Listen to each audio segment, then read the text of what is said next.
Hey guys, it is Tuesday, October 13th, just in time for our little recap here. So today in class we did a discussion, the best we could, summary of what we read yesterday. So remember yesterday, we're in week 6, I posted the PDF of the Mask of the Red Death for you. I have also added the audio that takes forever to load because our internet is not happy here, and the YouTube video that I highly suggest you take a minute and watch to give you the visual of the story.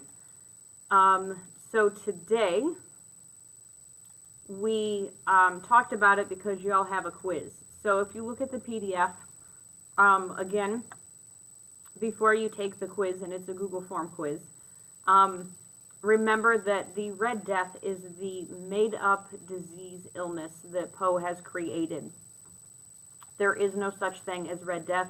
This is the author, again, taking events from history. So tuberculosis, cholera at the time were all things that were killing people and diseases, but the Red Death he made up to sort of explain that without using it exactly.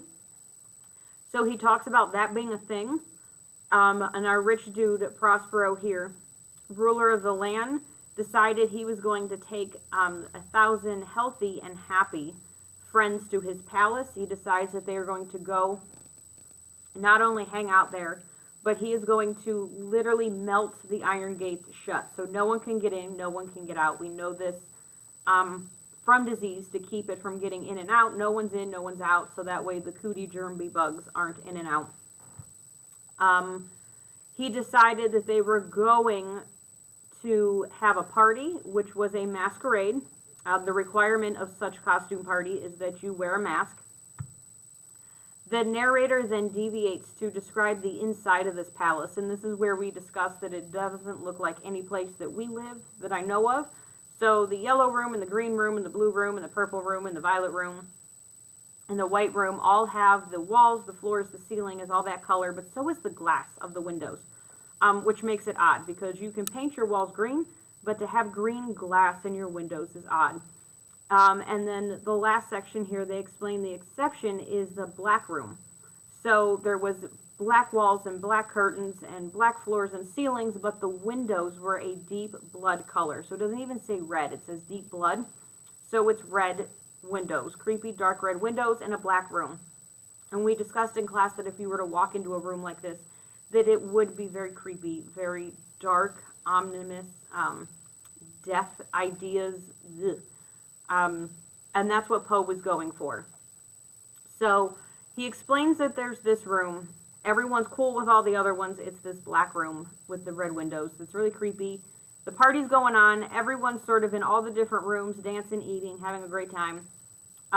Everyone's kind of skipping the black room. It gives them the heebie-jeebies. It weirds them out. It's like the horror movies when you're like, don't go in there. And then the guy goes in there and you're like, that's what that room was.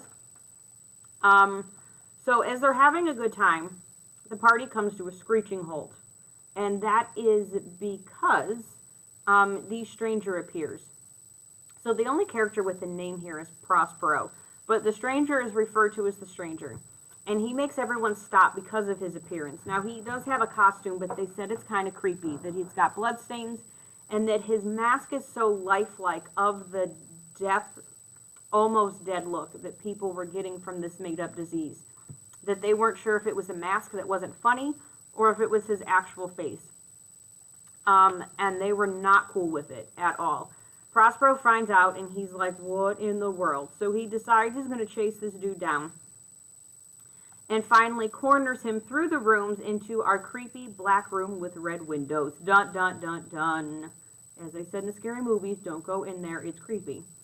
As Prospero faces off with the stranger, they're having their little standoff, and Prospero comes with him at his knife, up above his head, and then that stranger looks right at Prospero, and he drops dead. Some of the stronger dudes in the party are like, oh no, not cool, and as they go to grab him, they realize that him does not exist. There's nothing in his clothes, and that's when the party goers are like, oh man, there's a problem. That problem is that that stranger wasn't necessarily a human or a stranger or a person. It was the embodiment and representation of the death of that illness. And so it was still, even with the gates closed and no one in or out, that death was still there, able to come in, and thus then not only does Prospero die, but so do all the rest of the party goers.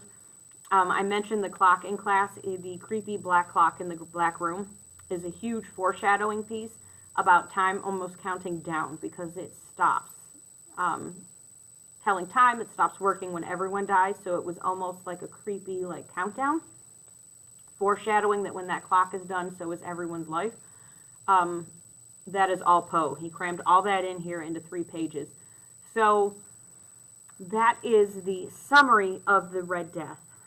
They leave with that black room then doing exactly what they foreshadowed it would, being that dark, dangerous, macabre sort of place to house that death that was coming in. So, with that quick summary being said, your Google form quiz is here. It is worth 10 points. I'm giving you a point for putting your name in there. Please do it. Other than that, this is due Friday. Tomorrow we are going to have to write a summary about our Mask of the Red Death. I hope it goes a little better than some of our discussions today. I have faith that it will. You guys are super smart. I know you won't let me down.